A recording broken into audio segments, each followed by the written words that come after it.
Bienvenue, merci d'être venus nombreux pour cette table ronde de rentrée de Supédit. Euh, Au nom de toute l'équipe, un grand merci au Labo de l'édition qui nous accueille ce soir pour la troisième fois. Avant de laisser la parole à Christophe Payet qui vous présentera nos invités et animera cette table ronde, quelques mots sur Supédit.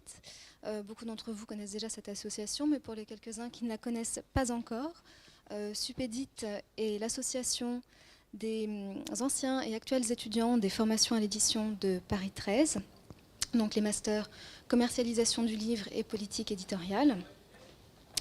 Supédit est donc une association étudiante, mais à vocation professionnelle, et qui organise comme ce soir des tables rondes sur l'actualité du monde du livre. C'est aussi, Supédit, un groupe de professionnels sur LinkedIn, un groupe de partage sur Facebook et sur Twitter. C'est aussi, d'une certaine façon, une amicale qui organise des soirées, des rencontres pour créer des liens entre les différentes promotions. C'est aussi des soirées, des rencontres plus professionnelles avec d'anciens diplômés pour favoriser le retour d'expérience aux jeunes professionnels. Supédit, l'an dernier, a organisé au printemps un déplacement pour ses étudiants à Londres, à l'occasion de la foire du livre qui s'y tient chaque année. Supédit, c'est aussi pour ses adhérents un service de consultation juridique gratuit par Bruno Natella du cabinet Bax Partners, qui prend la forme d'une permanence téléphonique hebdomadaire sur les droits d'auteur, droits à l'image, droits de la presse et droits des TIC. Donc si vous avez des questions, si vous êtes intéressé par ce service, n'hésitez pas à venir nous poser quelques questions à l'issue ou à vous renseigner sur notre site supédit.fr. Et puisque je vous parle d'adhérents, rapidement 2 mots sur les adhésions à Supédit. L'adhésion est de 5 € pour les étudiants de Paris 13 à l'année, 10 € pour les professionnels. Et nous vous proposons aussi pour les diplômés un forfait de 15 € qui vous permet d'être informés de façon définitive de notre actualité et avoir accès à nos services. Donc je m'arrête sur les bulletins d'adhésion, mais simplement ils se trouvent juste sur le comptoir, à l'entrée. N'hésitez pas à les remplir, c'est ce qui nous permet de tourner et ce qui nous permettra peut-être cette année encore d'être présents au Salon du Livre pour présenter nos formations et nos actions en tant qu'association. Juste encore 2 petites choses. Cette table ronde sera donc rediffusée sur France Culture Plus, qui est la plateforme étudiante de France Culture. Et à l'issue, nous vous proposons, si vous le souhaitez, de prolonger le débat avec nous au buffet juste derrière, autour de modestes agapes. Voilà, je vous remercie de votre attention. Bonne soirée. Donc bonsoir à tous, Christophe Payet, journaliste à France Culture. Alors avant de lancer la discussion, je vais faire une petite parenthèse pour faire écho à la dernière table ronde de Supédit, qui était sur les MOOC et autres revues qui fleurissent en librairie, puisque nous recevions David Servenet qui nous a présenté le très beau projet de la revue dessinée. Et donc c'est juste pour préciser que cette revue vient juste de sortir, voilà, la semaine dernière, et que c'est très beau, très bien fait, du très beau reportage en bande dessinée en librairie. Également à signaler que Adrien Boss qui était invité sur cette table ronde, et que le numéro 9 de la revue Feuilleton va sortir aussi dans les jours qui arrivent. Et pour finir la page publicitaire, je voulais juste vous signaler que le numéro du mois d'octobre du magazine Books est en plein dans notre sujet de ce soir, puisqu'il parle du livre et d'Amazon. Voilà, donc Supédit a choisi d'intituler cette table ronde sur la diffusion numérique des modèles en construction. Et de fait, la nouvelle chaîne du livre est à construire. On est en plein dans une phase d'expérimentation.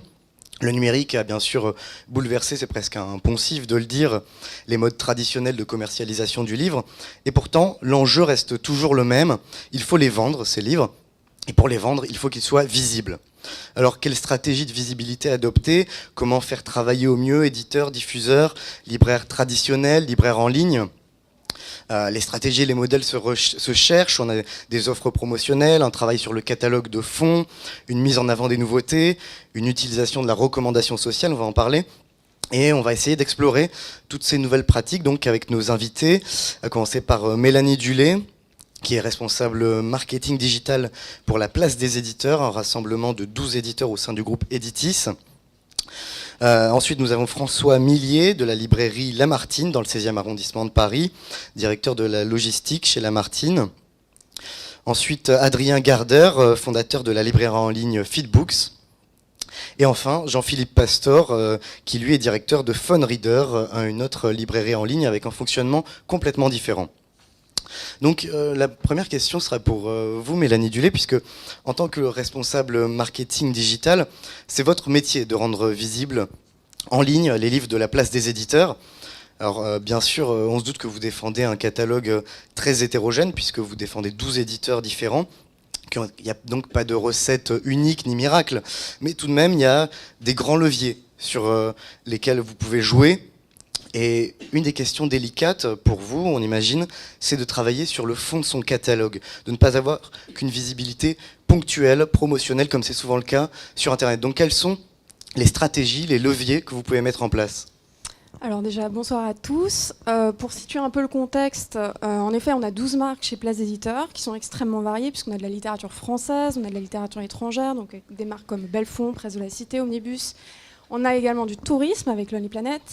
On a du pratique, de l'illustré, et on a même de la jeunesse.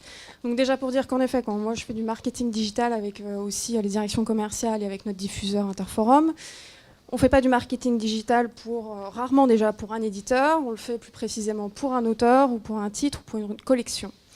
Sauf quelques cas, comme Lonely Planet, qui est une marque vraiment qui se vend en elle-même, et qui a son image de marque très, très claire, et qu'on vend donc comme telle, qu'on pousse comme telle. Donc quand on parle marketing digital, déjà c'est très large. Donc en ce qui me concerne, je m'occupe vraiment de réfléchir à comment mieux positionner, mieux faire nos catalogues numériques, et comment les commercialiser et comment faire en sorte qu'ils soient visibles sur les sites libraires et les revendeurs de manière générale. Il y a plusieurs leviers. C'est vrai qu'une question centrale, c'est le fond. Parce que par exemple, nous on a Harlan Coben, c'est assez simple, on a une nouveauté, on sait qu'elle va un petit peu marcher toute seule, et on sait que les revendeurs seront assez preneurs du titre, et on verra la couverture un peu partout.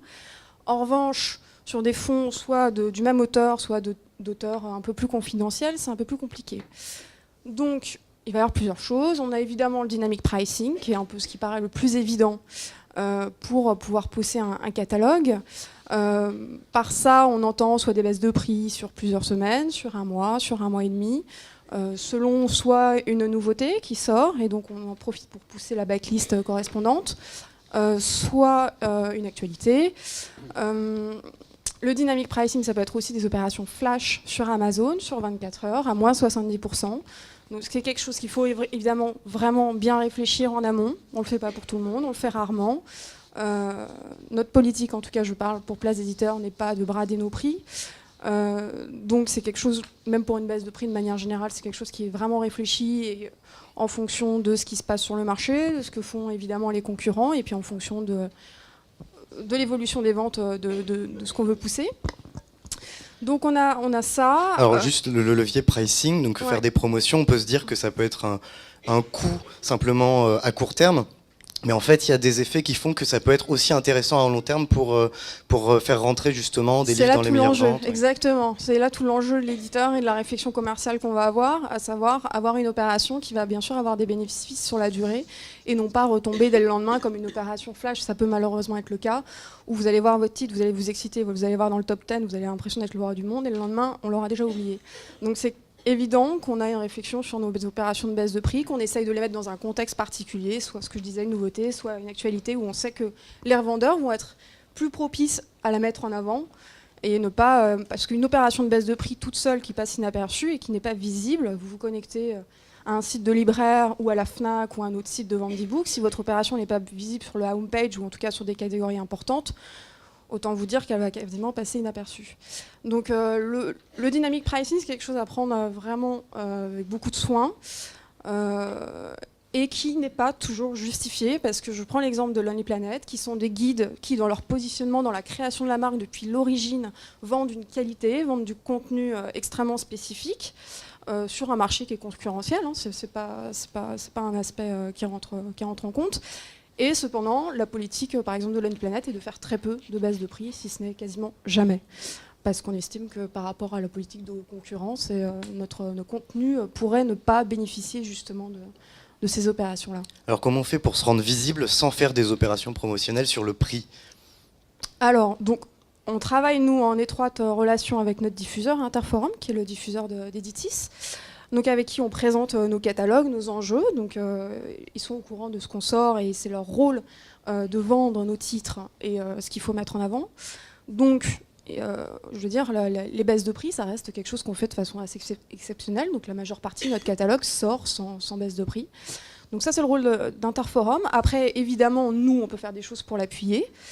On essaye plusieurs choses. On a travaillé avec le site de lecteur Babelio, par exemple, pour faire gagner des e-books et afin de faire connaître nos titres. On peut travailler avec un site comme Actualité ou des sites plus grand public, des magazines, pour faire connaître nos livres numériques. Ce que je trouve intéressant désormais, c'est peut-être essayer de toucher des sites auxquels on n'aurait pas, ou des magazines, je parle de la presse ou des blogs ou des sites internet, auquel on ne penserait pas forcément, mais le segment nous intéresse pour le type d'ouvrage qui est touché par l'enjeu qu'on veut mettre. Et éventuellement, on va faire des opérations avec eux, soit par le biais de revendeurs, soit en faisant gagner des livres, soit simplement en communiquant.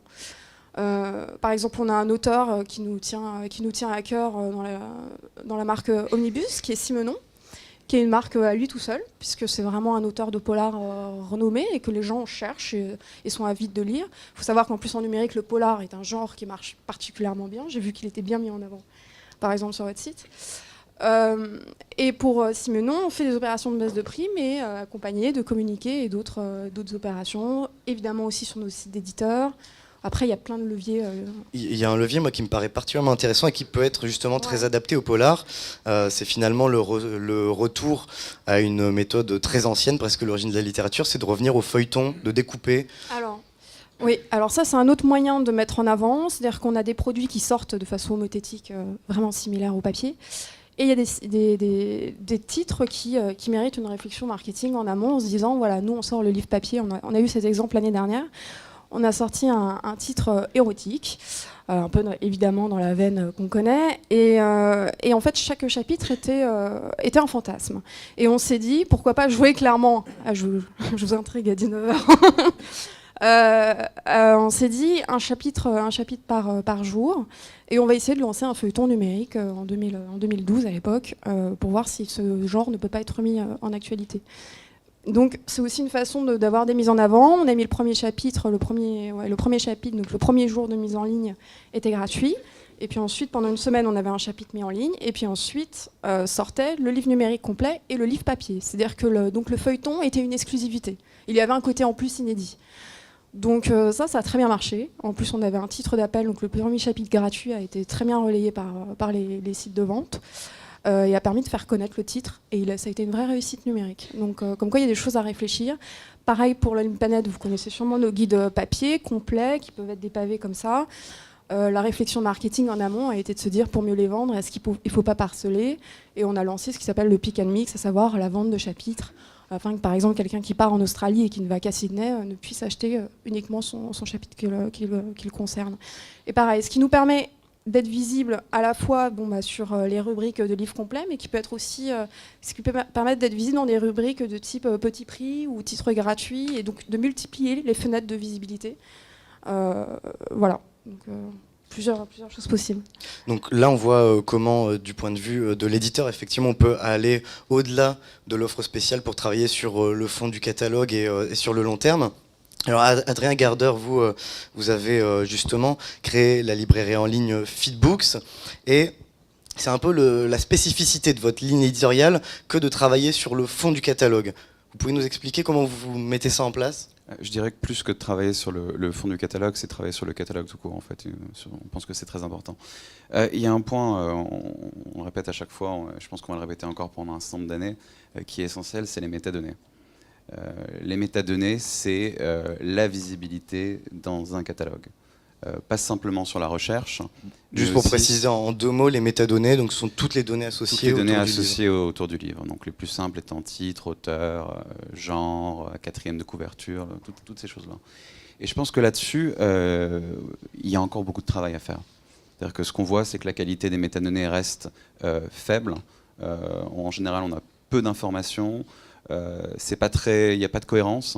Dans des grands groupes, par exemple, quand on renseigne la collection, qui est quelque chose qu'on connaît bien en papier, c'est très rarement bien renseigné, ou alors avec des collections inutiles, des quatrièmes de couverture qui ne sont pas forcément très attractifs, des visuels pas forcément adaptés aux médias. Et voilà, quand on parle de visibilité, je pense que la base, vraiment, c'est le minimum, ça reste les métadonnées, et que faire un travail constant d'amélioration de ces métadonnées, d'un côté, et l'autre aussi avoir des standards, des normes sur lesquelles on peut s'appuyer pour qu'on comprenne de quoi on parle quand on parle de métadonnées. Donc là, je ne vais pas rentrer dans les détails, mais il y a plein de standards, de normes techniques et de systèmes de référence qui permettent de donner plus de visibilité. Ça reste le cœur du travail. Voilà. Ça reste le cœur du travail à plusieurs niveaux. Ça reste le cœur du travail, je pense déjà, pour l'éditeur et le distributeur. Valoriser son fonds, c'est aussi exprimer ce qu'il y a dans son fonds, donc avoir des métadonnées de qualité. Et on considère qu'en tant que libraire numérique, c'est aussi une partie très importante de notre travail. Pas simplement de renseigner et d'enrichir ces métadonnées par rapport à ce qu'on reçoit de la part de l'éditeur, mais aussi de, quelque part, mettre en scène le catalogue en fonction de ces métadonnées-là. Moi, il y a un point qui m'a intéressé, par exemple, dans ce que vous avez dit vers la fin, c'était de démultiplier les points d'entrée dans le catalogue. Ça, je pense que c'est quelque chose qui est absolument fondamental. Mais si on veut que les gens aient une certaine curiosité, découvrent des livres, je ne pense pas que simplement les petits prix, les promotions soient le seul point d'entrée qu'on peut avoir dans le catalogue. Et par les métadonnées, par la qualification de l'ouvrage, par les mises en relation qu'on va faire, on peut justement pousser le lecteur à découvrir d'autres ouvrages. Et on peut faire des choses très intéressantes avec simplement des métadonnées de bonne qualité et quelques choix éditoriaux sur un site libraire, d'orienter le lecteur vers certaines métadonnées ou d'autres. Alors, c'est-à-dire, par exemple, concrètement, à quoi ça ressemble quand on va sur Feedbooks, quand vous dites mettre en scène le catalogue, concrètement, le lecteur, comment vous l'amenez? Par exemple, un exemple tout simple, de la mise en contexte sur la fiche d'un livre. On a fait un choix, au lieu, quand on est sur la fiche d'un livre, de dire les gens, les lecteurs ont aussi acheté ces autres livres-là, ou de les pointer vers les meilleures ventes. Quand on a des catégories très précises, on les pointe plutôt vers les nouveautés dans ces catégories-là. Par exemple, si j'ai un roman noir en littérature nordique, donc déjà, de 1, on l'a classifié, on a rajouté une classification un peu plus fine que ce qu'on reçoit. Donc on l'a mis dans les cases roman noir et littérature nordique. Et qu'est-ce qu'on va mettre en contexte? Quelles sont les fiches, quels sont les livres qu'on va remonter sur la page de cet ouvrage-là? C'est des choses qui sont justement dans cet univers-là. Et on voit qu'il y a le livre, il y a des milliers d'univers, il y a des milliers de niches, et qu'en qualifiant ces niches, en guidant quelque part le lecteur dans ces différentes voies-là, on peut lui faire découvrir des choses qui l'intéressent et ouvrir plein de voies possibles dans le catalogue, en dehors des meilleures ventes, des promotions, des nouveautés pures et dures. Peut-être une réaction, Mélanie Dulé, sur les métadonnées, puisqu'on a bien compris que c'était très important pour le libraire en ligne, mais est-ce que c'est si simple que ça pour l'éditeur de fournir toutes ces informations? Je peux parler pour mon groupe, à savoir on a une centaine de personnes réparties donc, sur ces 12 maisons d'édition. Donc il y a plusieurs couches de métadonnées. Entre le moment où on crée une fiche et le moment où les renseignements vont se remplir selon le degré d'avancement du projet, déjà, il faut savoir que plusieurs personnes vont intervenir. Donc c'est vrai que l'unification est un enjeu important. On essaie d'y travailler régulièrement et c'est clairement pas forcément simple. Après, ce qu'il faut savoir, c'est que Feedbooks, entre guillemets, est un bon élève. Mais nous, on sait que, par exemple, on a souvent des métadonnées qui ne sont pas prises en compte par certains revendeurs. Donc on travaille, et c'est vrai qu'on travaille avec des mastodontes par l'intermédiaire d'Interforum, tels qu'Apple, Amazon, et il y a certaines métadonnées qui ne seront jamais visibles sur les sites d'un vendeur. Donc c'est dans les deux sens aussi, quoi. Des fois, on a des blocages. C'est clairement un point stratégique qu'on essaie de fouiller, et qui est, bon, plus les structures sont énormes aussi, et plus c'est réparti sur pas mal de monde, plus c'est difficile, paradoxalement, d'avoir une unification. Mais il a complètement raison. Au-delà de la bonne métadonnée, c'est-à-dire que finalement de la base, est-ce qu'il ne faut pas aussi aller un petit peu plus loin et proposer un contenu enrichi autour du livre numérique pour attiser la curiosité du lecteur, lui proposer des vidéos, des interviews, je ne sais pas? Vous travaillez là-dessus? On le fait sur deux choses. C'est-à-dire qu'il y a les contenus enrichis qui vont accompagner le livre dans sa promotion et dans sa communication, donc qui vont être attachés aux métadonnées qu'on va mettre sur nos sites. Et puis il y a aussi les livres enrichis qu'on va concevoir comme tels, avec des contenus à l'intérieur même du fichier. C'est deux choses différentes. Les livres enrichis, On en a fait, ça peut toucher un peu ses limites, enfin, c'est pas forcément aussi Ce que j'entendais convaincant. surtout, c'était sur du livre homothétique, comment l'enrichir autour, sur le Voilà, site, sur la d'accord. librairie en ligne, Dans les métadonnées, comment etc. attiser la curiosité. Ça, c'est une réflexion à avoir en amont, c'est-à-dire que notre but, c'est de recueillir le maximum d'informations sur un ouvrage et ensuite de les rendre disponibles sur le maximum de supports. Donc à la fois du point de vue des revendeurs, mais aussi nous, on a d'autres supports de communication, de nos titres, comme les sites internet et puis plein d'autres choses. Donc c'est quelque chose à voir en fait très très vite, avant même souvent que le titre évidemment soit sorti et même des fois fini d'être écrit. Ouais. Adrien Gardeur, sur cette question-là, Les enrichissements, c'est pas forcément facile qu'ils soient repris après sur les différentes plateformes. On parlait des métadonnées, pour les enrichissements, c'est encore beaucoup plus difficile. Selon la forme. Donc je pense que les enrichissements ont beaucoup de sens, surtout dans des lieux de médiation autres que catalogue. Ça peut être intéressant si on fait un site dédié, sur un blog. Voilà. C'est quelque chose qui va, à mon avis, plus être autour du catalogue que dans le catalogue. Donc on agit à deux niveaux différents au final. Voilà. Après, on peut en reprendre certains de ces éléments, mais par exemple, si on cherche à mettre en avant un titre et que l'utilisateur est sur un smartphone en mobilité, la vidéo, c'est pas le média idéal, par exemple, pour l'attirer vers du livre. Mais c'est une piste intéressante. C'est une piste intéressante. Je pense que c'est une piste qui, après, doit être assez coûteuse côté éditeur. Je pense que c'est un investissement quand même assez important quand on commence à faire des interviews, qu'on crée un contenu en plus, donc qui forcément se porte sur une partie du catalogue très identifiée par l'éditeur plutôt que généralisée sur l'ensemble du catalogue. Après, pour revenir sur la visibilité, il y a un point dont on parle jamais et qui, moi, ça me choque pas, mais ça m'étonne. C'est simplement quel jour on sort ces livres dans la semaine. Il y a une vieille tradition de rester sur le papier. Donc on reçoit tout dans les flux le jeudi, sauf qu'on reçoit tout le monde le jeudi. Donc on reçoit 500 livres de pas mal de grands groupes d'éditeurs. Et le reste de la semaine, rien. Ce qui fait qu'il y a des éditeurs un peu plus petits qui ont bien compris le truc maintenant et qui sortent certaines choses le lundi, le mardi, tout sauf le jeudi, mais qui en mettent une petite couche le vendredi, le samedi. Et c'est le genre de choses qui paraît très bête, mais dans des rubriques type nouveautés, si celles-ci ne sont pas filtrées, parce que certaines plateformes les filtrent totalement et ne laissent pas toutes les nouveautés, quelque chose aussi bête que simplement ne pas rester sur le papier pour le moment dans la semaine où on sort ces titres, ça peut permettre de donner plus de visibilité à la nouveauté. il y a le moment dans la semaine, mais il y a aussi le moment dans l'année, parce qu'il y a un rythme spécifique au livre numérique. On sait que ça marche particulièrement bien en janvier après les fêtes de Noël, mais aussi en juillet-août, je crois. C'est ce que vous avez remarqué chez Editis. Et du coup, il faut peut-être penser ces offres par rapport à ce calendrier. C'est sûr que là-dessus, ce qu'on a avec la rentrée littéraire, par exemple, ça ne correspond pas du tout au cycle de vie du numérique, quoi. Le septembre, c'est plutôt un mois qui est un peu mou par rapport à l'été et par rapport à l'après-fête. Donc c'est sûr que tout focaliser avec la rentrée littéraire en septembre, non, ça ne marche pas très fort. La rentrée, l'autre rentrée, la petite rentrée littéraire du début d'année, est un peu plus dans le tempo, on va dire, du livre numérique. Alors là, on a vu la mise en scène faite par Feedbooks du catalogue, mais il y a des dizaines de façons de mettre en scène, de mettre en valeur un livre numérique en ligne. Et donc là, ce qui est intéressant, c'est que vous, Jean-Philippe Pasteur, avec PhoneReader, vous avez une approche radicalement différente de la visibilité en ligne, qui est basée sur la recommandation sociale. Donc expliquez-nous le concept de PhoneReader. Radicalement, je pense pas. Je suis absolument d'accord avec Adrien Gardeur sur l'importance des métadonnées, ne serait-ce que pour être très présent et bien travailler sur le référencement naturel, sur les liens organiques. Je rappelle quand même, c'est quasiment 60% du trafic pour les e-distributeurs et a fortiori pour les e-distributeurs, les e-diffuseurs, pardon.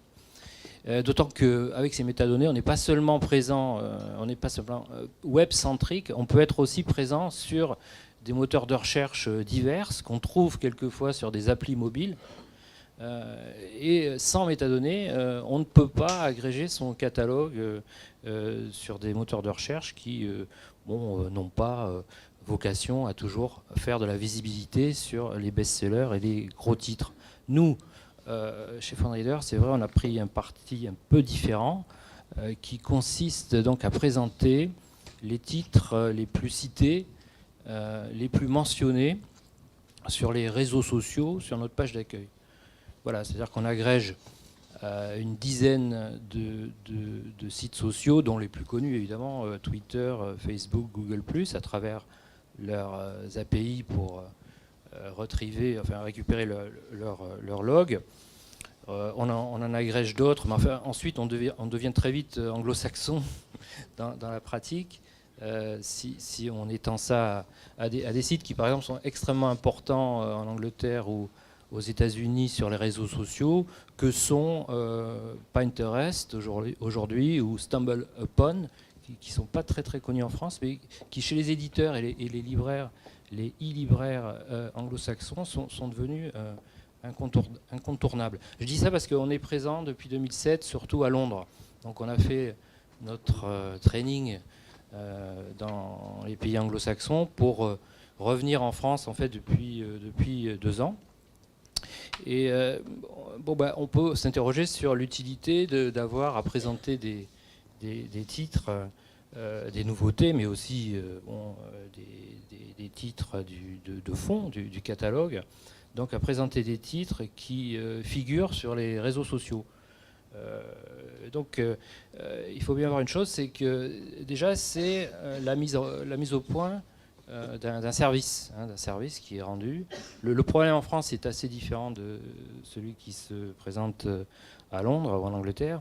En France, pour avoir une librairie, une e-librairie qui soit vraiment dynamique et active, il faut faire beaucoup de trafic.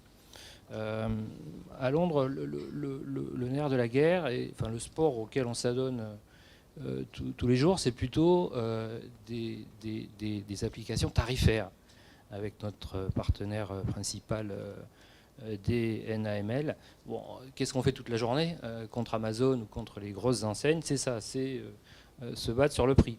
En France, c'est une pratique qui n'a pas lieu d'être. À tort ou à raison, là-dessus, je me doutais bien que je ne vais pas rentrer dans ce débat immédiatement, mais on est obligé de prendre d'autres leviers. Et un des leviers principaux, c'est de faire du trafic. Et faire du trafic, c'est quoi? C'est donner du service. Donc si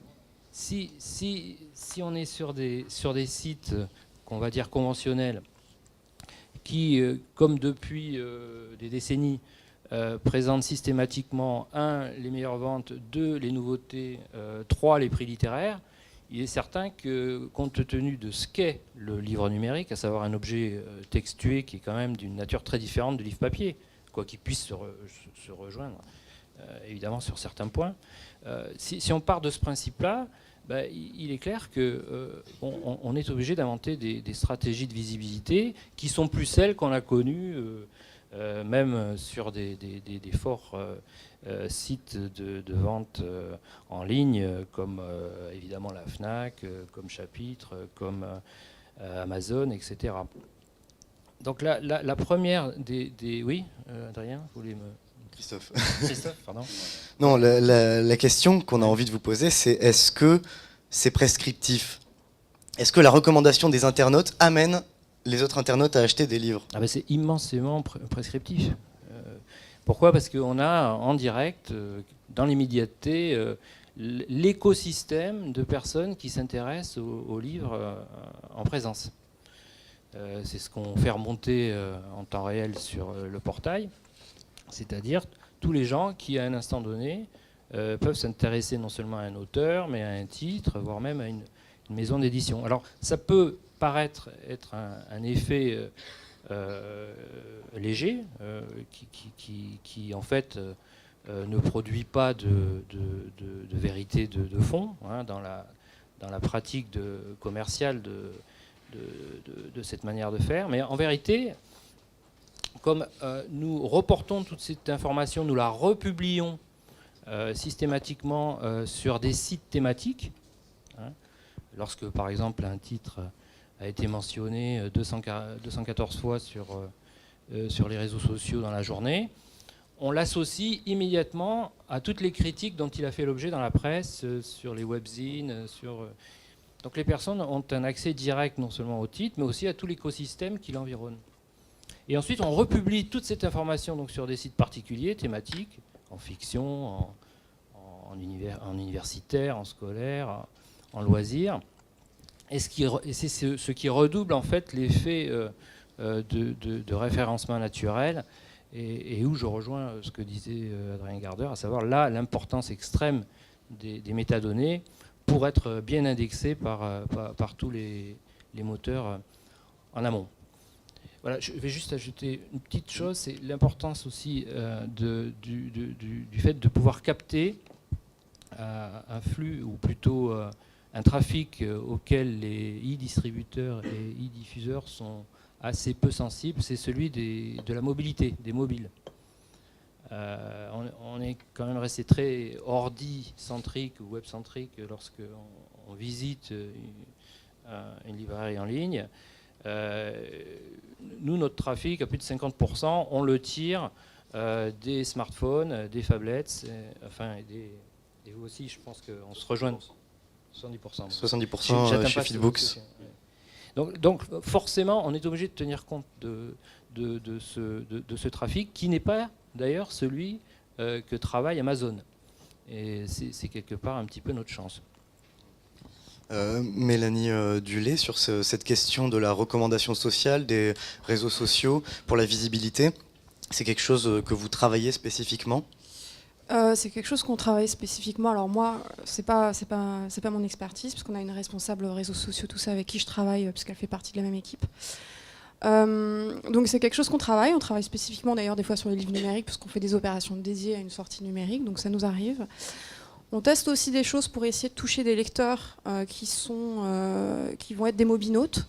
On a eu une opération, par exemple, c'était l'année dernière, c'était sur la sortie de la nouveauté d'Harlan Coben, où on a travaillé avec Europe 1, qui venait de sortir une application qui s'appelait Europe 1 Check, il me semble, où en avant-première, quand on avait le spot de pub sur Harlan Coben qui passait sur Europe 1, les détenteurs de smartphones ou de tablettes qui avaient téléchargé l'application pouvaient télécharger avec un push le premier chapitre en format numérique.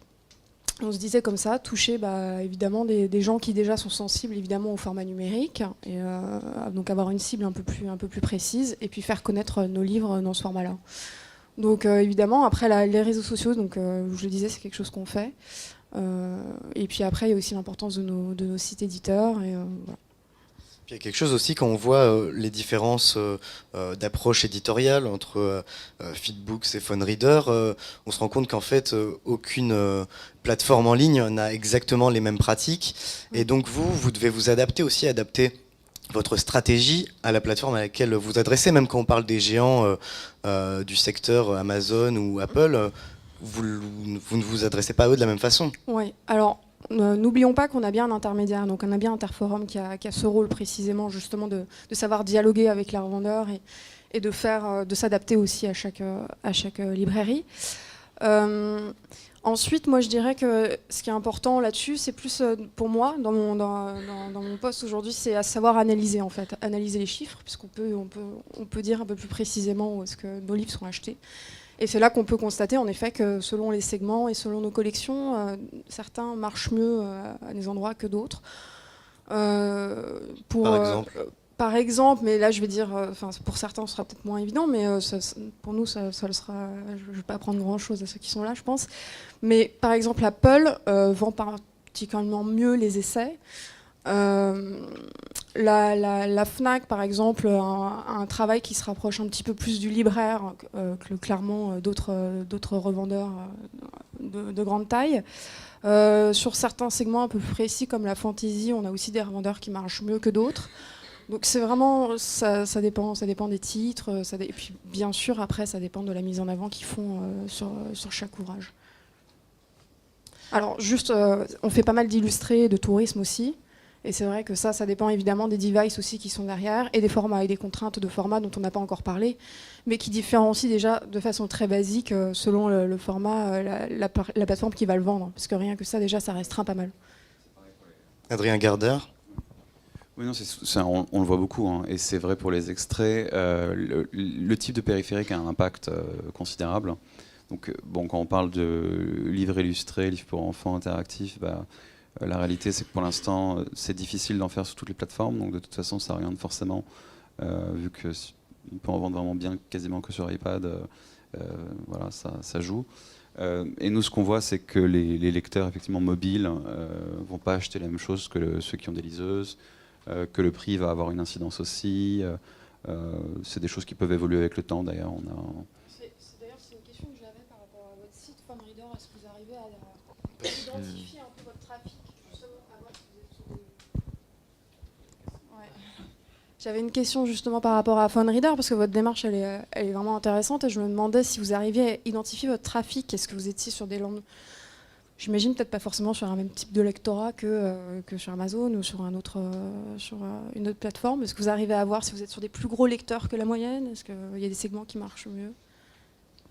Jean-Philippe Pastor.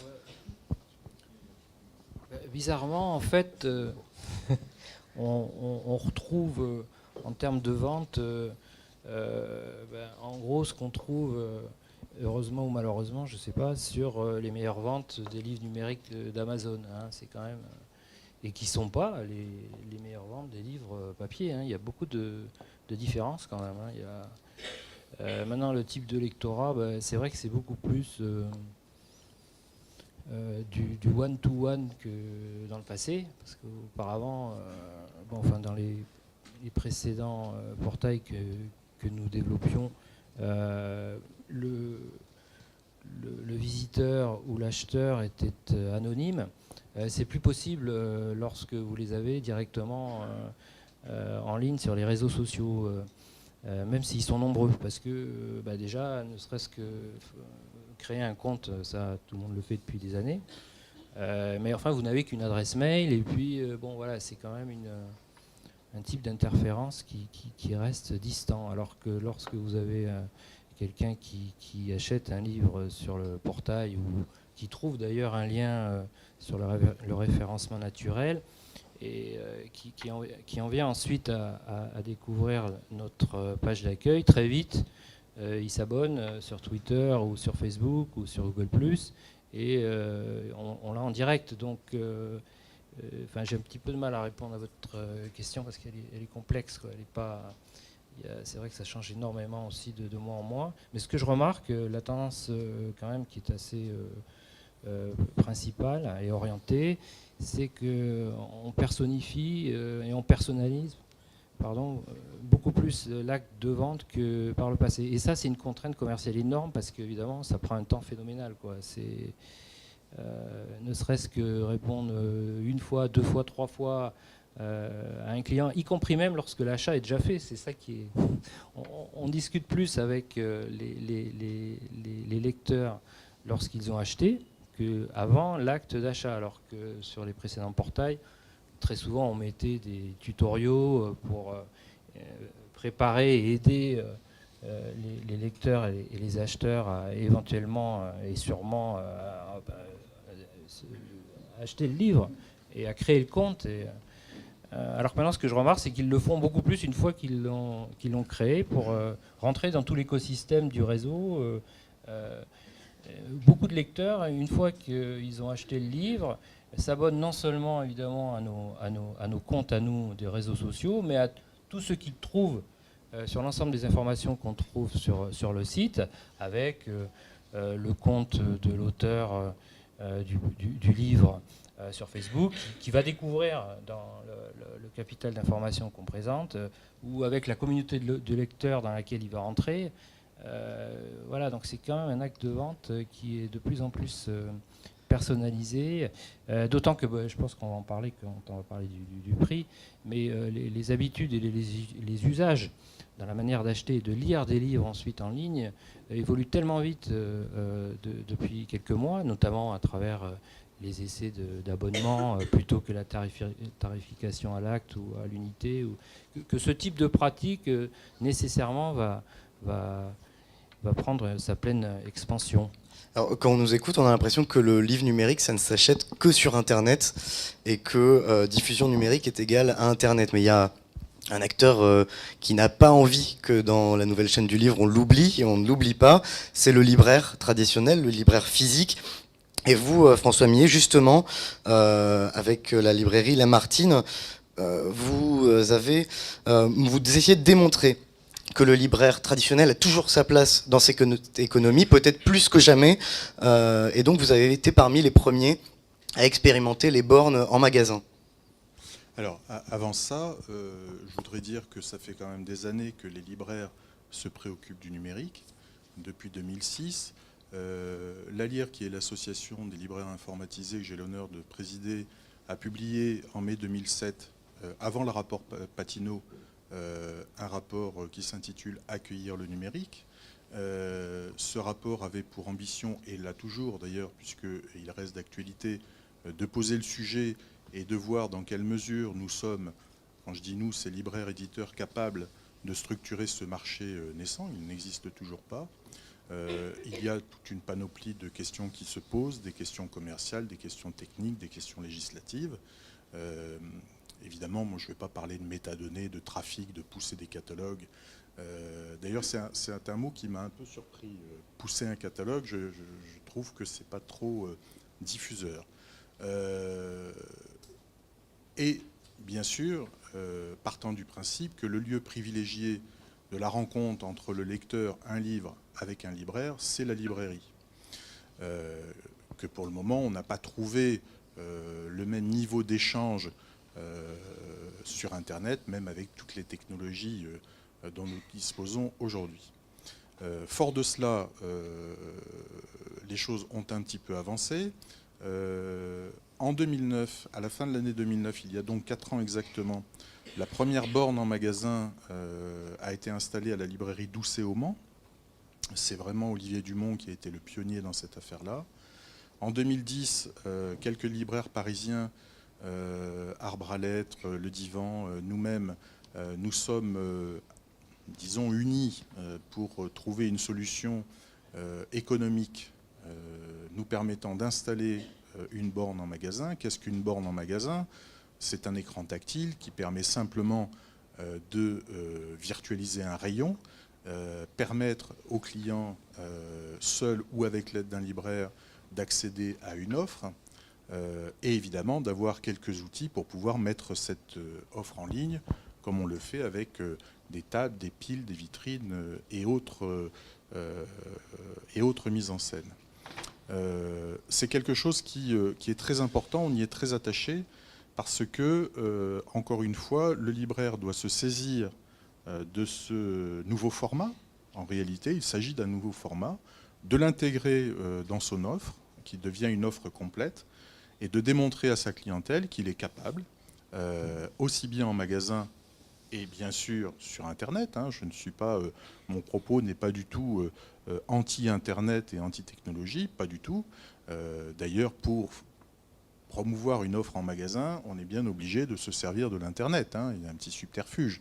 La borne, telle que je viens de la décrire, ne peut fonctionner que sur la base d'un site. Et vous avez un site en ligne qui est présenté en magasin, en fait. C'est pas tout à fait ça, c'est-à-dire que, alors ça c'est un choix, nous avons fait le choix inverse qui consiste à dire l'offre que nous présentons sur Internet, sur notre site, n'est pas la même que celle que nous présentons en magasin. En magasin, on n'est pas sur Internet, on est dans le magasin. Et dans le magasin, il y a des libraires qui mettent en scène, encore une fois, l'offre, qui tous les matins rangent leur table, modifient, refont leur vitrine, etc. Et font leur table virtuelle. Et de la même manière, doivent prendre l'habitude d'animer leur rayon numérique. Nous sommes sur une surface de vente. L'acte commercial n'est absolument pas le même. C'est la base du commerce, c'est la surface de vente. On s'évertue d'avoir des surfaces de vente qui soient agréables, accueillantes, bien éclairées, bien achalandées, propres, etc., avec du personnel de qualité. C'est évidemment pour en augmenter la fréquentation. Pour l'instant, la borne relève plutôt du domaine pédagogique que vraiment quelque chose qui fonctionne en termes de chiffre d'affaires. Alors, moi, j'aurais pas dit relève parce que c'est un petit peu réducteur. mais elle a cette fonction supplémentaire, effectivement, de promouvoir l'offre numérique déjà au niveau des libraires, d'apprendre aux libraires ce que c'est que du numérique et de leur apprendre à le commercialiser. Je pense que ça devrait intéresser les éditeurs, non pas pour pousser un catalogue, mais pour travailler avec le libraire sur la diffusion et la promotion d'un catalogue. Ce que font les forces de vente pour le livre, je ne vois pas pourquoi on ne pourrait pas le décliner pour le numérique. Lorsque vous disiez tout à l'heure en ouverture, vous parliez de bouleversement de marché, moi je mettrais une petite nuance, c'est pas le même marché.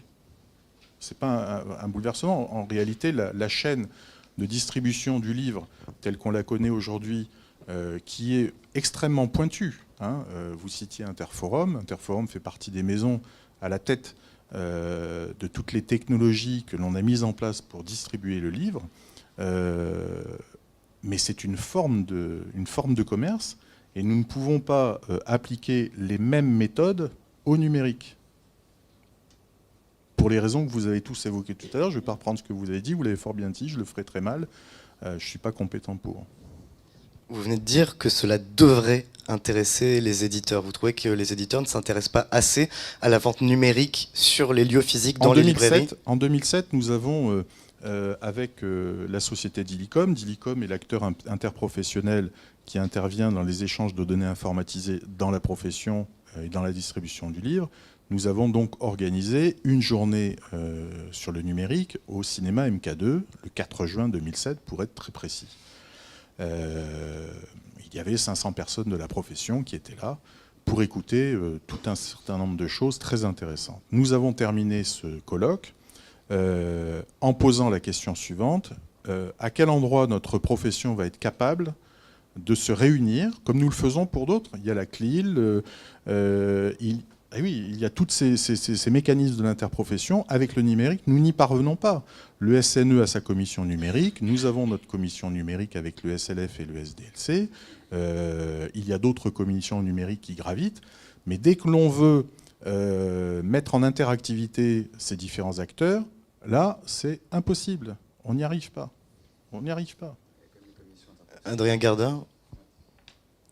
On a quand même des commissions dans lesquelles tout le monde participe. Vous avez cité la CLIL, c'est un bon exemple. Donc la CLIL, pour préciser un peu au public, qu'est-ce que c'est ? C'est comité ou comité ouais, je ne me rappelle jamais pour le C. En fait. C'est la commission de liaison interprofessionnelle du livre. C'est une organisation qui est paritairement dirigée par la distribution et par la librairie. Donc tous les 2 ans, le président change. C'est une fois un distributeur, une fois un libraire. Ça fonctionne très bien. C'est une commission qui s'est saisie d'un certain nombre de problèmes. Et le premier, en ce qui concerne le livre, c'est le transport du livre. Grâce aux travaux de la CLIL, nous avons aujourd'hui un système de distribution du livre qui fonctionne très bien sur la province. Prism, c'est la CLIL. Le FEL, le fichier exhaustif du livre, et donc on va venir au numérique, c'est la CLIL qui, en 2000, a mis les travaux sur le métier et a désigné Dilicom comme opérateur de ce FEL. Et aujourd'hui, la CLIL, c'est intéressant que vous y fassiez référence à l'instant, travaille sur le fichier exhaustif du livre numérique. Donc on est dans un problème, on est bien sur une question de référencement article. Pardon ? Et justement, de finir par agréger les 2 fichiers de façon à avoir un fichier seul et unique dans lequel on trouvera, et j'y reviens, tous les formats disponibles. Allez-y, un quart d'heure. 2 exemples de points sur lesquels la CLIL a travaillé dans le numérique. Il y a tout ce qui était standardisation des flux Onyx. Donc les flux Onyx, c'est la manière d'exprimer les métadonnées qui vont du distributeur au libraire. Donc voilà, ce qu'il faut savoir, c'est que dans beaucoup de pays, il y a très peu de travail fait là-dessus pour standardiser ces flux Onyx-là. Et donc d'un éditeur à l'autre, d'un distributeur à l'autre, on a des choses totalement différentes.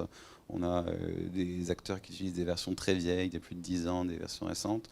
En France, on a quand même quelque chose qui est très en avance par rapport à la majorité des pays où on est aussi actif. Donc on voit que Voilà, on est déjà à la pointe de la technologie sur des choses comme ça, et pas en retard comme on a l'impression que c'est souvent le cas. Et qu'en plus de ça, du fait qu'il y a une commission avec des acteurs qui se parlent et qui décident de comment travailler ensemble, on a des choses qui sont beaucoup plus standardisées. Et on a un autre exemple, on a travaillé là-dessus pendant un bout de temps à la CLIL, c'est le cas des thèmes CLIL. Donc c'est justement la manière de classer les livres, de les mettre dans des rayons, donc ça peut être des rayons physiques comme des rayons numériques, vu que le but c'est de faire une même classification pour les deux. Et on revient tout à fait sur ce dont on parlait avant, démultiplier les points d'entrée. La nouvelle version a été officiellement adoptée cet été, avec du coup beaucoup plus de genres, de sous-genres, beaucoup plus de manières justement de qualifier ces livres pour qu'on puisse mieux les trouver. Ah. Et après Jean-Philippe Pastor. Ouais.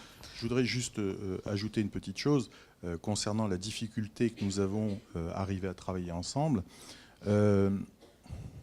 On est sur un sujet très compliqué.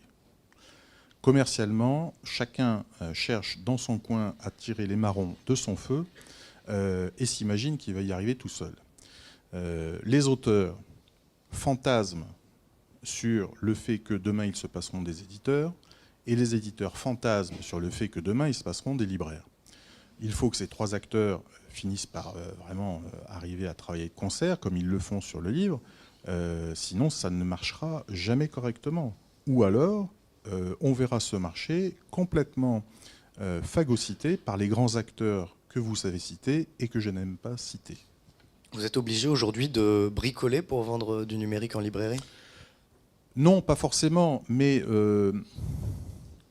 l'accès aux métadonnées n'est pas quelque chose de réglé. C'est-à-dire que encore une fois, même si ça me gratte, les grands acteurs en question ont toutes les facilités du monde à accéder à ces métadonnées directement chez nos amis distributeurs et chez Interforum en particulier. Nous, libraires, vous imaginez bien que nous n'avons pas nos propres services informatiques, nos serveurs intégrés, etc. Nous sommes bien obligés de passer par des prestataires de services. Et ces prestataires de services se voient obligés à un passage pour eux seuls et payant. Donc demain, les libraires vont être amenés à payer cet accès et ils seront les seuls à le payer, ce qui est absolument anormal. Jean-Philippe Pastor, vous vouliez réagir sur la standardisation tout à l'heure ? Oui, rapidement, je voulais reprendre ce que disait Adrien Gardeur là, sur la chance très importante qu'on a en France d'avoir une interopérabilité des plateformes qui est très très au point. Je dis ça parce que nous, l'algorithme et le moteur dont on se sert en permanence en interface avec les réseaux sociaux doit être évidemment en connexion, liaison permanente avec Dilicom et puis les 5 plateformes principales, Editis, Hachette, immatériel.fr, etc. Eden, pardon. Eden, ça me paraissait tellement évident que je n'ai pas cité Eden.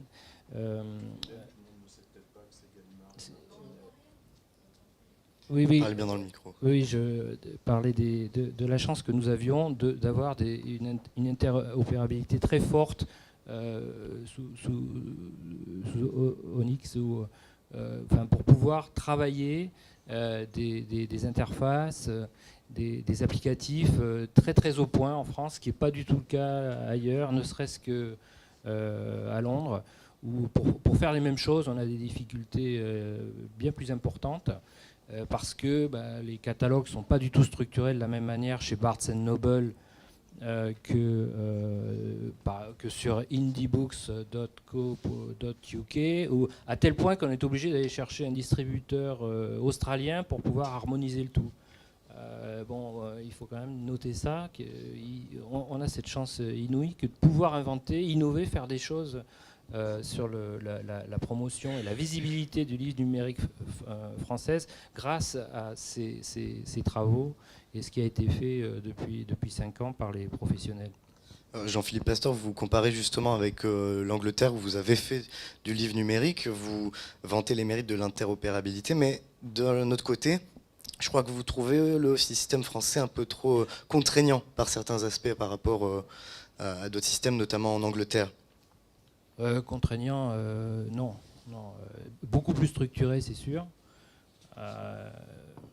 Vu de Londres, on a toujours l'impression, je ne sais pas si Adrien Gardeur aura le même sentiment que moi, que quand on regarde Paris et la France, on a l'impression que nous savons, nous allons. C'est-à-dire, voilà, il y a un plan, il y a quelque chose qui est défini, il y a des organismes professionnels où tout a l'air bien planifié et bien pensé. C'est pas du tout le cas ailleurs. Alors que, paradoxalement, évidemment que le marché du numérique et du e-book est infiniment plus actif outre-Manche, au Canada et aux États-Unis qu'il ne l'est en France. Où en France, c'est vrai, le trafic est quasiment 5 à 10 fois moindre que ce que nous connaissons sur exactement les mêmes sites que nous avons là-bas. Donc voilà, c'est ce type de discorde, de paradoxe que je voulais mettre en avant. Mais contraignant, certainement pas. Alors, je pense que vous parlez vous sous-entendez la question de la liberté tarifaire. Mais, oui, évidemment, ça c'est une vaste question sur laquelle je ne vais pas me lancer tout seul. D'accord. Adrien Gardeur, alors. Je voudrais juste réagir sur ce qui avait été dit justement par rapport aux métadonnées. En fait, nous, on ne voit pas une si grosse différence que ça sur l'accès aux métadonnées entre les acteurs de plus petite taille et les acteurs de plus grande taille. C'est vrai qu'effectivement, pour des raisons de coût ou pour des raisons de structuration de marché, on peut être obligé de passer par un prestataire ou un intermédiaire. La grosse différence qu'on voit, c'est sur d'autres points. Il y avait un exemple qui avait été donné, par exemple, sur les extraits sur un titre d'Arlan Coben. Et c'est vrai qu'il y a une très grosse inégalité, par exemple, sur l'accès aux extraits et la possibilité de parcourir le début d'un livre, du fait que certains acteurs ont un accès directement aux fichiers et que, de par cet accès aux fichiers-là et leur contrat, ils ont en extrait disponible au moins 5% du livre, alors que c'est quelque chose que des acteurs de plus petite taille qui n'ont pas directement accès aux fichiers ont très peu. Nous, on l'avait quantifié. En France, il y a peut-être 20 à 25% du catalogue sur lequel on a des extraits, si on n'a pas accès aux fichiers directement et qu'on ne peut pas les faire soi-même. Donc, il y a quand même effectivement une inégalité là-dessus qui est assez importante. Et ce n'est pas vraiment l'accès aux métadonnées, mais dans les opérations, on parlait de dynamic pricing en tout début, les opérations flash, malheureusement, ce n'est pas des opérations qui sont tout le temps répercutées dans les métadonnées. En théorie, ça devrait l'être parce qu'avec justement la fameuse loi du prix unique du livre numérique, on devrait l'avoir. Et c'est vrai que voilà, c'est quelque chose qui est compliqué à mettre en place, des opérations flash où c'est 24 heures. Mais on voit quand même qu'il y a une différence de traitement, en particulier avec Amazon qui axe quand même énormément sa communication là-dessus, à défaut de pouvoir être moins cher comme ils le sont aux États-Unis et au Royaume-Uni sur certains éditeurs, pas tous. Hein. Attention, il y a aussi des éditeurs sur lesquels il y a des contrats d'agence où ça bloque. Ils essaient de donner la perception qu'ils sont moins chers, et cette perception passe beaucoup effectivement par la mise en avant des petits prix dans leur catalogue et par des opérations flash qui sont négociées en direct et qui n'arrivent pas systématiquement dans les flux pour tout le monde. Alors Adrien Gardeur, ça tombe bien que vous parliez de dynamic pricing et du prix unique, puisqu'on parle beaucoup de métadonnées, mais c'est vrai que le lecteur, ce qu'il voit peut-être en premier aussi, c'est le prix, et cette question du prix du livre numérique est assez centrale dans la question de sa diffusion. Alors Adrien Gardeur, par exemple, est-ce que le problème n'est pas qu'il faut arrêter de penser le prix du livre numérique par rapport au prix du livre papier? On le pense toujours en référence. C'est vrai que là-dessus, je pense qu'on n'utilise pas assez le fait voilà, que le livre numérique est un objet différent. C'est un objet différent effectivement dans les facilités d'accès ou les moyens d'accès qu'on peut avoir. Donc effectivement, par exemple, on ne peut pas faire la même chose que dans une librairie physique où on n'a pas une médiation une personne avec une autre personne. Par contre, on peut donner des facilités de navigation dans un catalogue très important qu'on aurait peut-être dans un système de bibliothèque, mais pas dans un... Voilà. Il y a ce type de choses-là. Après, est-ce que c'est la première chose que les personnes voient? J'ai envie de dire, c'est aussi ça dépend, est-ce que c'est la première chose qu'on veut leur montrer? Donc effectivement, certains acteurs insistent beaucoup là-dessus. J'ai cité Amazon, c'est quand même ceux qui axent le plus leur c'est pas simplement la communication, c'est toute la navigation est orientée là-dessus. Mais pour revenir donc à la dernière question, qui est une question assez complexe, je pense qu'effectivement, il y a beaucoup de travail à faire là-dessus. déjà, on a une difficulté à expliquer quelque chose au lecteur à l'heure actuelle, c'est le fait que quand un livre est disponible en poche, il puisse rester à un prix broché en numérique. C'est une aberration pour le lecteur. C'est une aberration pour le lecteur, et malheureusement, c'est encore le cas sur une grosse partie du catalogue, ce qui fait qu'il est très difficile de travailler un fond, parce que voilà, on a l'accès à l'information instantanément. La personne tape le nom de l'ouvrage dans Google, le trouve 2 fois moins cher en poche, il ne comprend pas. Et je pense qu'en règle générale, il faudrait effectivement se détacher du support, en gardant bien en tête que le prix quand même va être comparé, et aller plus sur des logiques en fonction effectivement je sais pas, de l'actualité, ou en fonction de la taille de l'ouvrage, de la demande, est-ce que c'est un ouvrage qui est disponible depuis longtemps. On pourrait être beaucoup plus dynamique et travailler les catalogues. Là-dessus, je pense que c'est pas... Enfin, en tout cas, comme je l'entends, le dynamic pricing, je ne le vois pas comme quelque chose d'algorithmique. Certaines plateformes pourraient le voir de manière algorithmique, mais comme un vrai travail de fond potentiel pour l'éditeur de repenser voilà, comment je place mes ouvrages, voilà, leur donner un cycle de vie qui ne soit pas simplement en 2 étapes, comme on l'a dans le papier, avec broché, poche. Là, malheureusement, sur une grosse partie du catalogue, il n'y a même pas 2 temps. Il y a juste la sortie numérique qui reste à un prix vaguement en dessous du brochet et rien d'autre. Et c'est vrai qu'on pourrait... il y a de très nombreuses possibilités, et ce serait vraiment important qu'on les développe, tout en gardant bien en tête qu'effectivement le consommateur, le lecteur, parce que là il se passe quand même dans une position de consommateur dans cette situation-là, a accès facilement à l'information, est capable de comparer les prix et de savoir si quelque part il se fait berner. Du moins c'est le terme qu'ils utilisent très souvent. Plus associer le prix au cycle de vie propre du texte plutôt qu'à son format ou son support en fait. Ouais. Et vous, Mélanie Dulé, sur cette question du prix du livre numérique, je crois que c'est une question qui est vraiment délicate pour vous, d'autant que sur... On fait partie d'un groupe, évidemment que c'est une question, on est complètement lucide sur le point. Je fais partie d'un groupe qui fait partie d'un groupe, donc évidemment il y a des stratégies qui sont inhérentes à ça. Il y a un aspect qui évidemment qui n'est pas le problème du lecteur, mais qui est pourtant le nôtre et qui nous contraint beaucoup, c'est la question du contrat.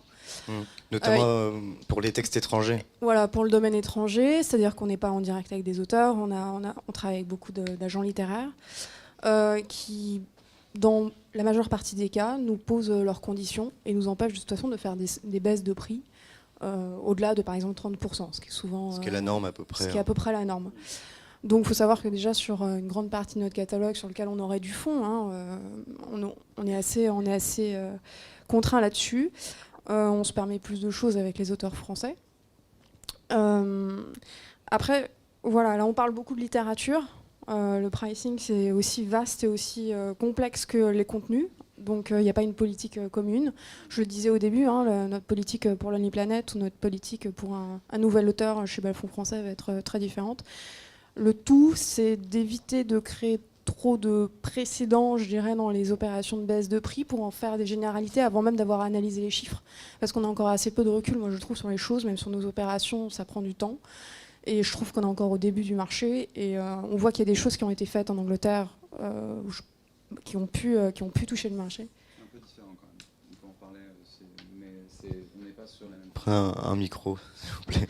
C'est un peu différent parce que dans le marché anglais, marché américain, et c'est en fait pire sur le marché UK que US, c'était pas les éditeurs qui touchaient au prix. Ils étaient sur un modèle où ni dans les contrats, ni au niveau de la loi, le prix ne pouvait être fixé. Et donc il y a eu un dumping parce que les livres étaient vendus à perte, avec des grosses pertes par certains acteurs. Et qu'effectivement, ça met en place un certain précédent après, quoi. Mais c'est très différent quand on parle justement de vendre à perte un livre et que c'est une plateforme et pas l'éditeur qui décide, d'une politique éditoriale par rapport à... voilà. Jean-Philippe Pastor. Oui, en Angleterre, au Royaume-Uni, il faut bien voir que les acteurs dont vous parlez, Adrien, ce ne sont pas du tout c'est ni Amazon, ni des sites de librairie en ligne, c'est Tesco et Asda, quoi. C'est-à-dire les grandes surfaces, les grandes enseignes de distribution alimentaire qui, après l'abrogation, enfin après la loi du Netbook Agreement qui a été levée en 1995 a laissé ouvert donc le marché du livre en Angleterre, et les premiers qui en ont bénéficié, et après les années 2000 ça a été la même chose, c'est absolument pas ni Amazon ni les libraires ou les éditeurs numériques, mais c'est avant tout les supermarchés, quoi. Donc là on est sur une problématique un peu différente. Bon, depuis il y a eu Amazon, depuis Amazon a énormément joué dessus, puisque bon, maintenant en France, Amazon c'est quoi? C'est à peu près 12 à 15% du marché du livre papier. Donc c'est 30%, et 30% aussi au Royaume-Uni. Donc les choses sont complexes, quoi. On n'est vraiment pas là dans un cas où on doit opposer livre numérique et livre papier, hein. Alors justement, pour ne pas les opposer, est-ce qu'il ne faut pas envisager, réfléchir aux questions des offres couplées ou des offres multi-supports? Dernière question, après on donne la parole au public puisque l'heure tourne. Mélanie Dulé, sur cette question-là, des offres couplées. Oui, c'est ça. Déjà, on a le prix unique du livre, donc qui nous lie pas mal les mains. C'est une réflexion, moi je dirais, qui dépasse simplement un groupe d'édition. C'est une réflexion à avoir sur justement plus des comités pas seulement éditeurs, mais également du point de vue des libraires et des diffuseurs. On y pense. Il y a des éditeurs. Moi, je peux parler d'une opération qui a été faite par un éditeur de mon groupe, mais pas Place Éditeur, mais au niveau d'Editis, qui a, pour le lancement d'un livre papier, là, il me semble de la rentrée littéraire, a créé une web app dans lequel donc vous flashiez un code dans votre livre papier qui donnait accès à une web app qui permettait ensuite de télécharger le fichier numérique équivalent pendant une période délimitée en inédit. Et bien sûr, le titre n'était pas en ligne sur les sites de vente, évidemment. Donc il y a des tentatives du côté des éditeurs c'est quelque chose auquel on réfléchit. Ouais. Dans un quart d'heure. Il y a un flou juridique total sur la question. Le ministère de la Culture a même été saisi là-dessus. Donc, en dehors même des questions de politique, des groupes, politique éditoriale, il faudra déjà régler la question.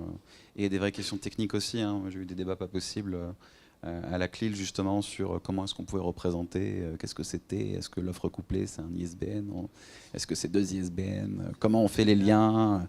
Donc, c'est pas simple. Et il y a de nombreuses questions sur lesquelles il faudra d'abord travailler avant de pouvoir vraiment développer ce point-là. D'accord, peut-être que le public a aussi de nombreuses questions pour vous. On va passer la parole, on donne le micro. Quel est aujourd'hui le chiffre d'affaires du livre numérique et quelle est sa progression? Le chiffre d'affaires et sa progression. Le chiffre d'affaires du livre numérique et sa progression.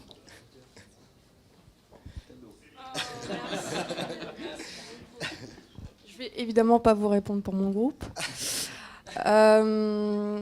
Je crois que les chiffres divergent, parce que je m'étais penchée sur la question au début de l'année. Je crois que les chiffres divergent en fonction du type d'ouvrage qu'on cherche à analyser. Merci du micro. Non, mais... Il y a peu de communication là-dessus déjà. Il y a même les différents acteurs ne communiquent pas, même aux États-Unis, hein, pour trouver le chiffre d'affaires de Amazon, Apple, peu importe sur le numérique, personne ne les publie, donc c'est pareil en France. Hein. Ce qui fait que très souvent, quand on prend les annonces des parts de marché des uns et des autres, on arrive à plus de 100% aussi, c'est rigolo. Non, c'est quelques pourcents, on est encore, ça progresse. Mais après, ça dépend comment on le calcule. Je pense que c'est le SNE sûrement qui a dû formuler la meilleure réponse là-dessus jusqu'à présent. Mais après, ça dépend comment on formule. Est-ce qu'on compte les ouvrages scientifiques? Est-ce qu'on prend que le grand public? Voilà. Donc, mais on est sur quelques pourcents. On n'est pas du tout sur un marché, on va dire, à l'anglo-saxonne, où on est en 20, 30, 40. Ça dépend selon les éditeurs. Ça peut monter même jusqu'à 50% maintenant. Voilà. Donc, on est sur un marché un peu plus confidentiel, mais en progression en général régulière, avec des saisonnalités très fortes, en particulier en fin d'année. Jean-Philippe Pastor. Oui, dire un mot là-dessus. Le chiffre qu'on retient habituellement, c'est 3% pour la France, quoique tout le monde le conteste. Donc on doit être entre 2 et 3%, soit donc quelques centaines de millions d'euros seulement. Hein. Voilà. Cela dit, la France progresse très très vite. Les autres pays aussi. Royaume-Uni, c'est 12-15%. 18 pour le Canada, et puis on est au-dessus des 25 pour les États-Unis. Est-ce qu'il y a une autre question piège? Non? S'il n'y a pas d'autres questions, moi j'aurais juste une dernière question avant de passer au pot. Pour vous, Mélanie Dulé, je crois que la question du format est importante aussi, on n'a pas du tout le temps d'en parler. Mais c'est vrai que dans les discussions entre diffuseurs, revendeurs, éditeurs, c'est un problème en fait. Pour vous, le format, notamment le fait qu'il n'y ait pas de format unique, en particulier quand on pense à Kobo ou à Apple, comment vous gérez ça? Ça dépend de quel point de vue on le regarde. Nous, du point de vue de l'éditeur, le format, évidemment, dépend beaucoup du contenu. On a des maisons qui font du pratique chez nous. Et clairement, en termes de numérisation, sur la littérature, on va avoir un fort pourcentage de numérisation. La majeure partie de nos ouvrages sortent en numérique.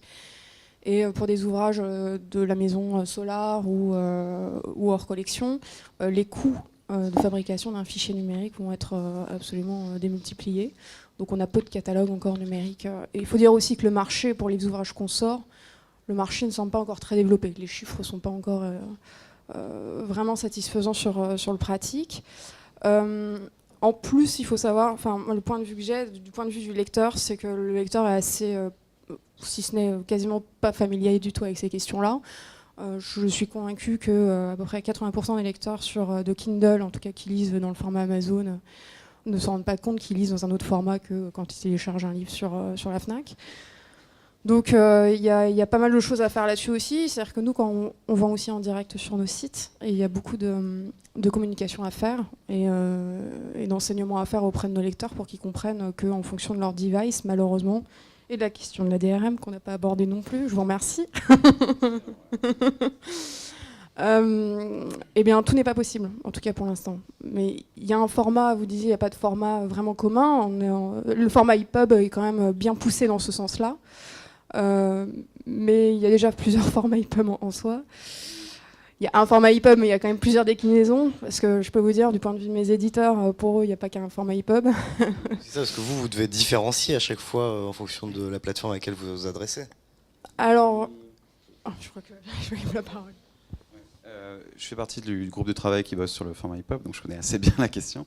Non, il y a un seul format EPUB. Ce qui est vrai, c'est qu'il peut y avoir des degrés de support du format qui sont différents. Bon, il y a on va dire, des choses qui peuvent être supportées légèrement différemment. La grosse différence, en fait, vient de deux choses. De un, le fait que le format EPUB n'est pas un format qui est inscrit dans la pierre depuis 10 ans et qui ne bouge pas. C'est quelque chose qui est encore assez dynamique.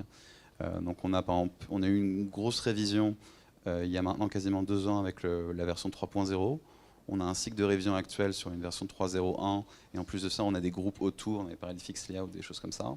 Ce qui fait que les nouvelles fonctionnalités n'arrivent pas forcément pour tout le monde en même temps. Donc c'est surtout quand on est sur du pratique, de l'illustré, de la bande dessinée, où ça se ressent. Sur la fiction, bon, à part quelques petits bugs, globalement, c'est la même chose. Donc la question du format, au final, à part quand on est à la pointe, elle est relativement réglée. Même Amazon qui utilise un autre format, ils ont été très longtemps très à la traîne là-dessus. Ils étaient vraiment sur le web des années début 90 en termes de technologie. Maintenant, ce qu'ils ont, c'est en gros une copie de l'EPUB et ils suivent, quand il y a quelque chose qui sort dans l'EPUB, ça vient quelques mois après, un tout petit peu différemment sur ça. Donc, mis à part voilà, le fait que toutes les nouveautés n'arrivent pas en même temps et que ça peut avoir un impact, surtout quand vous investissez de l'argent sur des livres pratiques, des livres qui coûtent cher, des livres interactifs, des choses. L'autre frein, c'est effectivement la question des verrous numériques, les DRM, qui mettent quelque part, enferment le lecteur dans un enclos de données. Bon, après, le format qui est délivré par l'éditeur, par le distributeur, par exemple, chez nous, chez Kobo, chez Apple, c'est le même fichier, c'est la même chose. Ce qui change, c'est qu'effectivement, certaines plateformes ont une politique vis-à-vis des DRM qui fait que, par exemple, ils mettent systématiquement des DRM même si l'éditeur ne veut pas en mettre, c'est le cas de certaines plateformes, ou qui utilisent leur propre DRM, donc le propre verrou numérique, pour qu'on ne sorte pas quelque part de l'enclos. Qu'on puisse, si un jour je décide d'acheter un autre appareil, je suis un peu embêté parce que je ne peux pas transporter ma bibliothèque vers ce nouvel appareil, ce nouvel écosystème. Mais le format, on va dire, purement technique, bon, c'est pas réglé, mais ça n'a rien à voir avec la situation qu'on avait il y a quelques années. Et même vis-à-vis d'Amazon, le fait qu'ils, quelque part, ils déversent ce qui est fait dans l'EPUB régulièrement dans leur format, les différences sont plus si majeures que ça. C'est vraiment quand on est à la pointe qu'on a ces choses-là. Après, je comprends tout à fait que quand un éditeur cherche à faire un livre qui coûte très cher et très interactif et très nouveau, qui est en général ce qu'on aime bien montrer, et qu'on voit beaucoup, je sais pas, aux assises du livre numérique du SNO, on voit beaucoup de choses comme ça, et que ça marche sur une seule plateforme, c'est un peu frustrant. Mais ça, c'est la loi, on va dire, assez classique. Quand on a un nouveau standard, une nouvelle technologie, il y a toujours des temps d'adoption différents. Et il y a un gros travail qui est fait en ce moment là-dessus avec une nouvelle fondation qui s'appelle la Fondation Ridium, qui travaille justement sur des briques open source. Et on a quasiment tous les distributeurs français, on a une très grosse représentation française là-dessus, qui va permettre de, à assez court terme, régler justement ce problème de l'EPUB 3.0 et d'avoir un meilleur support. Jean-Philippe Pastor pour conclure.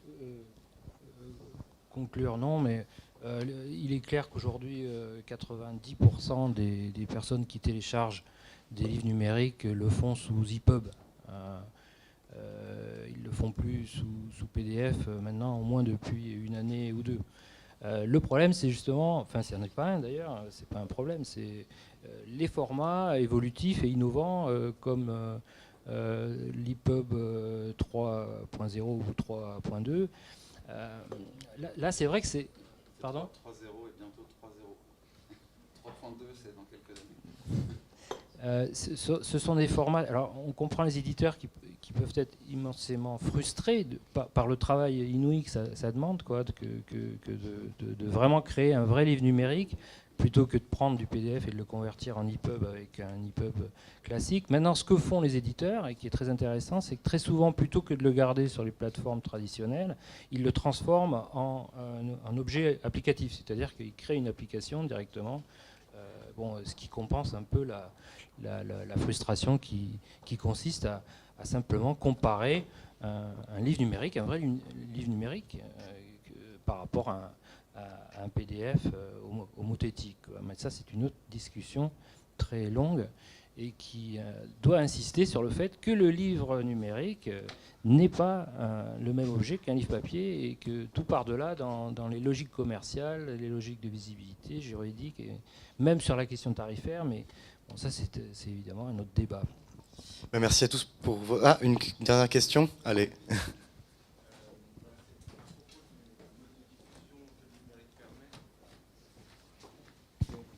Avec un accès au livre numérique par l'abonnement ou en streaming, c'est-à-dire sans vente du fichier, je crois que cet aspect n'a pas été abordé par vous aujourd'hui. Je voudrais avoir votre approche. C'est évidemment la voie vers laquelle tout le monde, je pense, tend dans les années qui viennent. C'est-à-dire que, pour le dire en un mot, le prêt unique qui a toute sa valeur aujourd'hui et qui a ses avantages, il est quand même calqué sur un système de transfert de propriété à partir d'un objet physique. Et donc on comprend très naturellement que à partir de ce modèle-là, c'est nécessairement un autre qui s'imposera pour un objet qui est différent, à savoir un livre numérique, un objet textué qui a toute sa valeur, autant que peut l'avoir un livre papier, mais qui est différent. En ce sens, oui, la logique de l'abonnement, quelque part, tout le monde y tend. Bon, je pense que vous avez... Adrien Gardeur, je vous vois faire la moue, vous tendez pas vers l'abonnement, vous ? Non, c'est pas nous. Enfin, je peux oui. intervenir là-dessus. Bon, je voulais juste dire un mot sur Oyster et puis sur MyBooks, enfin toutes les innovations aujourd'hui qui sont extrêmement intéressantes, mais oui, c'est un sujet de débat et d'ailleurs... Vous allez me porter la contradiction. Non, c'est même pas spécialement moi qui porte la contradiction. Bon, déjà, il y a deux choses différentes. Hein. Ne pas mélanger streaming, qui est une modalité d'accès, avec l'abonnement, qui est c'est un modèle d'affaires différent. C'est déjà rien à voir. On peut faire de la vente en streaming, ou on peut faire de l'abonnement avec du téléchargement. Donc, c'est deux choses totalement distinctes. Exactement. Et on pourra avoir un très long débat sur les DRM d'ailleurs là-dessus, qu'on n'aura pas. Le streaming en France, je pense que ça va déjà se développer plutôt dans un autre contexte. Ça risque de se développer surtout dans le marché des bibliothèques, où on voit qu'il y a un gros projet qui se met en place avec PNB, qui est aussi porté par Dilicom, pour qu'on ait enfin une vraie offre numérique en bibliothèque. Et certains éditeurs ont plutôt fait le choix du streaming que du téléchargement. Donc je pense on va avoir beaucoup de développement là-dessus. La bibliothèque aussi, je pense, a beaucoup de sens quand on parle de la question de l'abonnement. Déjà, le livre n'est pas un objet c'est pas le même objet que la musique. La musique, c'est quelque chose qu'on va consommer avec des playlists, en tâche de fond. Voilà, on consomme en général de la musique avec plein d'artistes différents, des choses en aléatoire, du single. Le livre demande un investissement qui est quand même beaucoup plus important. Donc déjà, l'intérêt, on va dire, d'un modèle d'abonnement est moins évident, même pour le consommateur, sur du livre. Et ensuite, même au niveau des réalités économiques, quand on parle d'accéder à un bouquet de livres facilement, le modèle de la bibliothèque est quand même un modèle assez formidable, qui existe depuis très longtemps. Et je ne suis pas persuadé du tout que économiquement, ce soit plus intéressant pour les éditeurs de développer des plateformes de streaming que de développer le marché des bibliothèques. Je pense que pour un éditeur, ça ne me semble pas du tout évident que ça soit plutôt intéressant de faire aller le marché dans ce sens-là qu'un autre. Et ce qu'on a vu, c'est sur les modes de consommation pour l'instant, même sur des plateformes qui offrent à la fois des solutions, là je reviens sur la question du streaming et pas sur la question de l'abonnement, que des plateformes qui proposent les deux. Donc il y en a plein, hein, Barnes & Noble, Kobo, ils ont tous la version HTML5, c'est que personne n'utilise la version en streaming et tout le monde utilise l'application. Ça c'est pour des raisons technologiques, mais simplement ça reste plus rapide, plus fluide, plus intégré, patati patata. Moi j'ai juste une question qui reste dans ce que vous étiez en train de dire. On parle de, voilà, le livre ça nécessite un investissement, etc. Mais là on ne parle pas du tout du manga ou de la BD par exemple. Sur les histoires d'abonnement, de streaming pour le coup. Et là-dessus, il y a déjà des abonnements. Il y a un bon exemple, Isneo qui a ouais. Tout à fait. Donc effectivement, en fonction. Et là, c'est vrai que différencier l'objet est très important. En fait, le modèle du streaming et l'abonnement existe déjà, mais par exemple sur des ouvrages de droit, de médecine, des ouvrages de référence, où c'est plus intéressant d'avoir accès à une base où je peux rechercher et accéder facilement à l'information. Et là, effectivement, dans ces domaines-là, ça existe déjà, hein, et ça continuera de se développer beaucoup. Donc effectivement, c'est très important de différencier le type de livre dont on parle. Là, je prenais plutôt le cas de la fiction, des essais, des choses plus grand public, quoi. Alors, avant de passer le micro, une dernière question. Merci. C'est une question pour PhoneReader du coup. On parlait tout à l'heure du relais des lecteurs sur les réseaux sociaux qui partagent leurs lectures.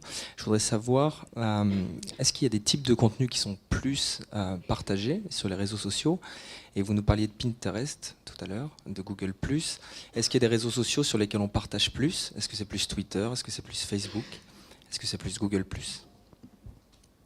Là, je parlais de Pinterest tout à l'heure, tout simplement parce que c'est un réseau social qui permet de communiquer via la photo des couves, quoi, hein. Ce qui n'est pas le cas. N'importe quel réseau social peut porter des applications où on trouve des vidéos et des photos. Mais le cœur de métier, le core business là, de Pinterest, c'est quand même ça. Et donc on trouve toutes les couves partout avec des tags, des méta-tags. Et c'est une des raisons pour lesquelles les éditeurs ont beaucoup investi ce réseau social, quoi. Voilà. Est-ce que les lecteurs partagent un type de contenu plus qu'un autre? Est-ce que du coup ils vont partager plus le tourisme, plus la cuisine, ou des livres de littérature? C'est vrai qu'on a tendance à avoir des livres quand même qui sont très spécialisés, qu'on connaissait même pas nous dans le catalogue, évidemment, qui ressortent alors que les grosses best-sellers ne le sont pas nécessairement. Les Amélie Nothomb, Jean-Philippe Toussaint, Dormesson, etc. ne sont pas du tout les livres qui sont les plus mentionnés, sauf par évidemment les tweets des professionnels. Et d'ailleurs, c'est un sujet qu'il faut traiter à part, parce que là aussi, il y a du marketing mobile qui s'est investi dans la place, et il faut faire le choix et le tri entre évidemment ce qui relève du marketing pur et ce qui relève quand même de la communauté des lecteurs, ce qui est deux types de prescriptions très différentes. On va devoir clore la table ronde, on va pouvoir discuter un peu après. Avant de passer le micro pour une annonce, merci à nos invités. Mélanie Dulé, donc responsable marketing digital pour la place des éditeurs chez Editis. Adrien Garder, fondateur de la librairie en ligne Feedbooks. Jean-Philippe Pastor, directeur de Funreader, une autre librairie en ligne. Et François Millier qui a dû nous laisser, qui avait un rendez-vous, de la librairie Lamartine. Merci à l'association Supédit et notamment à Clémence Billot et Claire Guéhin pour l'organisation de cette table ronde et au Labo de l'édition pour leur accueil. Et je vous rappelle que la vidéo sera disponible sur France Culture Plus pour revoir cette discussion.